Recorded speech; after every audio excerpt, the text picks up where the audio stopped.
스페인이 메시가 이끄는 아르헨티나를 꺾고 월드컵 정상에 오르면서 나라 전체는 거대한 축제의 열기로 가득 찼습니다. 거리마다 환호가 이어졌고 전국은 말 그대로 열광의 분위기에 휩싸였습니다. 반면 연장전에서 결승골을 허용하며 패배한 아르헨티나는 전혀 다른 모습을 보였습니다. 국가 전체가 충격에 빠졌고 곳곳에서는 폭동까지 발생하면서 사회가 마비되는 상황이 이어졌습니다. 스페인의 분위기와는 극명하게 대비되는 모습에 전 세계 축구 팬들도 큰 충격을 받았습니다.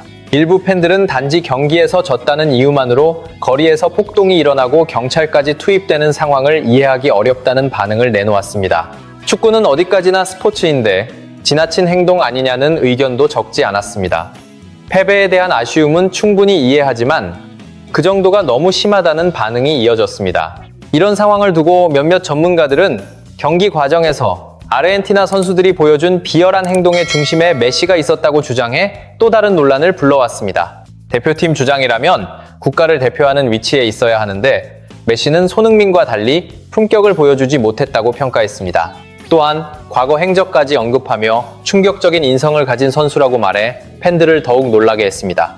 스페인이 북중미 월드컵 결승에서 아르헨티나를 꺾고 우승을 차지하자 경기 결과 자체가 세계 축구 팬들에게 큰 놀라움을 안겨주었습니다. 그 이유는 아르헨티나에는 이 시대 최고의 축구 선수로 평가받는 메시가 있었기 때문에 최소한 팽팽한 승부가 펼쳐질 것이라는 예상이 많았기 때문입니다. 그러나 실제 경기 내용과 결과는 아르헨티나의 완패였습니다. 이 때문에 많은 팬들이 그 이유를 궁금해했습니다. 몇몇 전문가들은 전반전이 시작된 지 10분이 지나자 이미 스페인이 경기의 주도권을 장악했다고 설명했습니다. 또한 아르헨티나는 전후반 90분 동안 유효 슈팅을 단 한 차례밖에 기록하지 못했다고 말했습니다. 스페인에는 수비형 미드필더 로드리가 있었습니다. 그는 경기에서 화려하게 드러나는 선수는 아니지만 엄청난 활동량으로 공격과 수비 모든 상황에서 스페인 선수들을 이끌었던 주장이라고 평가했습니다. 로드리는 동료들의 빈자리를 메우고 주변에서 끊임없이 지원하는 그림자 같은 역할을 맡아 팀을 위해 헌신했습니다. 반면 아르헨티나의 메시는 수비에는 거의 가담하지 않은 채 걸어다니며 공격 상황에서는 자신에게 공이 연결되기만을 기다리는 모습이었다고 설명했습니다. 이러한 방식은 전력이 낮은 팀을 상대할 때에는 효과를 볼 수 있지만 최고 수준의 팀을 만났을 때는 통하지 않는다고 평가했습니다. 전문가들은 로드리는 팀을 위해 자신의 모든 것을 바친 주장인 반면 메시는 그렇지 않았다고 말했습니다. 경기가 일방적으로 흘러가던 가운데 후반 80분쯤 아르헨티나의 엔조 페르난데스가 퇴장을 당했고 이 장면이 경기 흐름을 완전히 무너뜨렸습니다. 메시는 엔조 페르난데스가 퇴장을 당하는 순간 갑자기 심판에게 무언가를 강하게 주장하며 항의했고 이 모습은 많은 팬들을 의아하게 만들었습니다. 이 장면을 지켜본 일부 팬들은 당시 상황이 무엇인지 이해하기 어렵다는 반응을 보였습니다. 메시는 왜 심판에게 강하게 이야기한 것이냐, 엔조 페르난데스의 퇴장이 아니라는 뜻으로 항의한 것인지 모르겠다며 의문을 나타냈습니다. 이에 대해 몇몇 전문가들은 메시가 쿠쿠렐라의 퇴장을 요구한 것이라고 설명했습니다.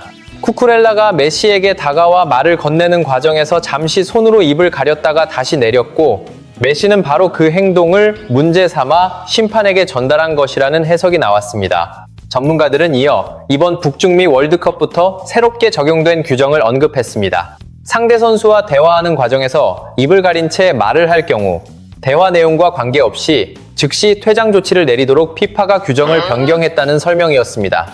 이 규정은 선수들이 서로 욕설이나 모욕적인 표현을 주고받으면서 심판과 VAR의 판정을 피하기 위해 입을 가리는 사례가 자주 발생했기 때문에 마련된 것이라고 덧붙였습니다.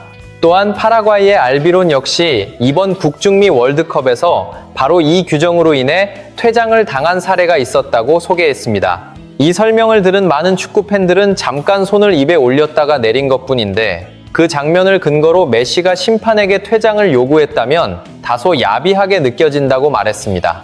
일부는 메시가 원래 그런 성향의 선수였는지 충격을 받았다는 반응도 보였습니다. 이 경기를 생중계한 BBC 패널들도 아르헨티나를 향해 강한 평가를 내놓았습니다. 그들은 아르헨티나는 원래 그런 방식으로 경기를 하는 팀이며 월드컵 결승까지 올라오면서 그런 부분이 가려졌을 뿐이라고 말했습니다. 패널로 출연한 마이카 리차즈는 손으로 입 전체를 가린 것이 아니라 손가락 2개만 입 쪽에 올린 상황이었다고 말했습니다. 그는 그런 이유만으로 월드컵 결승에서 선수가 퇴장당하는 장면은 보고 싶지 않았다고 밝혔습니다. 하트 역시 자신도 그 장면이 매우 마음에 들지 않았다고 말했습니다. 동시에 그 상황은 스페인이 경기의 주도권을 완전히 잡고 있었다는 사실을 보여주는 장면이었으며 메시까지 그런 행동을 했다는 점을 언급했습니다. 특히 루니는 아르헨티나는 원래 그런 방식으로 경기를 치르는 팀이라고 말했습니다. 우리는 그들의 플레이 스타일을 잘 알고 있으며 자신이 바라는 것은 스포츠맨십이라고 밝혔습니다. 그러나 메시마저 그런 모습을 보였다는 점이 안타깝고 실망스러웠다고 덧붙였습니다. 몇몇 전문가들은 월드컵 역사에서 결승전 도중 퇴장을 당한 선수는 모두 7명이라고 설명했습니다. 그리고 그 가운데 4명이 아르헨티나 선수였다고 말하며 루니의 발언에도 어느 정도 타당성이 있다고 평가했습니다. 반면 다른 팬들은 전혀 다른 의견을 내놓았습니다. 당시 아르헨티나는 경기 내용에서 크게 밀리고 있었고 동료 선수까지 퇴장을 당해 매우 어려운 처지에 놓여 있었다는 것입니다. 결승전에서 승리하기 위해서는 가능한 모든 방법을 동원해야 하는 상황이었고 메시는 팀을 이끄는 주장이라는 점도 함께 언급했습니다. 단 한 번의 행동만으로 메시를 비열한 선수라고 단정하는 것은 적절하지 않다는 반론도 이어졌습니다. 그러나 일부 전문가들은 메시의 이런 행동을 한두 번의 실수로 볼 수는 없다고 말했습니다. 이들은 이러한 논란은 최근에 갑자기 생긴 일이 아니라 오래전부터 반복되어 왔다고 주장했습니다. 또한 메시는 원래 인성이 뛰어난 선수로 평가받던 인물이 아니었지만 북중미 월드컵에서 38살의 나이로 2대회 연속 우승에 도전한다는 상징성 때문에 지나치게 미화된 측면이 있었다고 설명했습니다. 전문가들은 이어 2011년 8월 코파델레이컵 당시를 사례로 들었습니다. 메시가 선제골을 넣은 뒤 자신에게 도움을 기록한 이니에스타를 향해 동양인 비하 제스처를 해 큰 논란이 일어났다고 말했습니다. 당시 일부 팬들은 그 행동이 이니에스타의 도움에 대한 감사와 함께 딸의 출산을 축하하기 위한 세리머니였다고 주장하기도 했습니다. 하지만 이니에스타의 딸은 9월에 임신 소식이 알려졌고 다음해 4월에 출산했기 때문에 시기적으로 맞지 않는다는 반론이 제기됐습니다. 전문가들은 메시가 당시 그 제스처가 어떤 의미인지 깊이 생각하지 않은 채 장난처럼 행동한 것으로 보인다고 설명했습니다. 이어 남미 선수들에게서 동양인 비하 제스처 논란이 자주 발생하는 이유도 함께 언급했습니다. 현지 사람들의 이야기에 따르면 남미에서는 눈을 찢는 동작을 동양인을 비하하는 행위라기보다 단순히 외형적 특징을 표현하는 농담 정도로 받아들이는 경우가 많다고 했습니다. 그러나 이것이 얼마나 심각한 인종차별이며 동양인 비하에 해당하는지 남미 전반에서 충분히 인식하지 못하고 있다는 설명도 이어졌습니다. 이 때문에 동양인 비하 제스처로 문제가 되었던 선수들 가운데 상당수가 남미 출신이었으며 시민의식이 부족한 영향으로 그런 행동이 나타난다고 말했습니다. 그리고 메시 역시 그 예외는 아니라고 주장했습니다. 논란은 이것만이 아니었습니다. 과거 메시는 관중석을 향해 공을 착한 비판을 받은 적이 있었고 상대팀 멕시코의 유니폼을 발로 건드리며 조롱했다는 이유로도 논란의 중심에 선 바 있습니다. 또한 심판이 매수됐다는 취지의 발언을 하며 브라질과의 결승전 패배를 심판을 매수한 브라질 때문이라고 주장했고 시상식에도 참석하지 않았던 일도 있었다고 전했습니다. 여기에 더해 상대 선수에게 욕설을 퍼부어 또 한 번 큰 논란이 발생했던 사례도 있었다고 설명했습니다.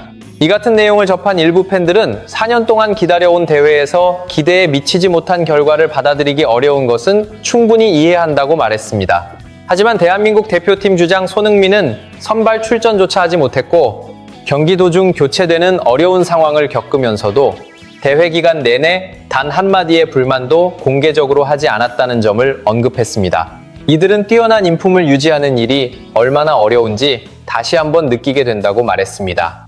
또한 아무리 축구 실력이 뛰어나더라도 그런 인성을 가진 선수라면 어린 선수들과 아이들이 어떤 영향을 받을지 걱정된다고 밝혔습니다. 실력은 인정받을 수 있지만 품격까지 갖춘 것은 아니라는 점에서 대한민국 대표팀 주장 손흥민과 메시는 매우 다른 모습이라는 의견도 이어졌습니다. 아울러 손흥민이 월드컵에서 더욱 뛰어난 활약을 펼쳤다면 대한민국의 위상을 한층 더 높일 수 있었을 것이라며 아쉬움을 나타내는 반응도 많은 공감을 얻었습니다.